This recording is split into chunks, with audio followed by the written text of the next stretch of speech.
నేటి నుంచి కుప్పంలో సీఎం చంద్రబాబు నాయుడు పర్యటించనున్నారు.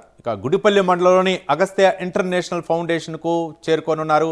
అగస్త్య ఇంటర్నేషనల్ ఫౌండేషన్లో నూతనంగా నిర్మించిన కార్యాలయాన్ని ఆయన ప్రారంభించనున్నారు. కుప్పం చెరువుకు జలహారతి ఇవ్వనున్నారు చంద్రబాబు.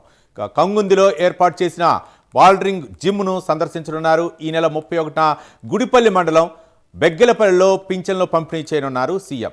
మొసనపల్లి దగ్గర ఈ సైకిళ్ల ర్యాలీలో పాల్గొనున్నారు. ఆ తర్వాత ఈ సైకిళ్ల పంపిణీ కార్యక్రమంలో పాల్గొనున్నారు సీఎం.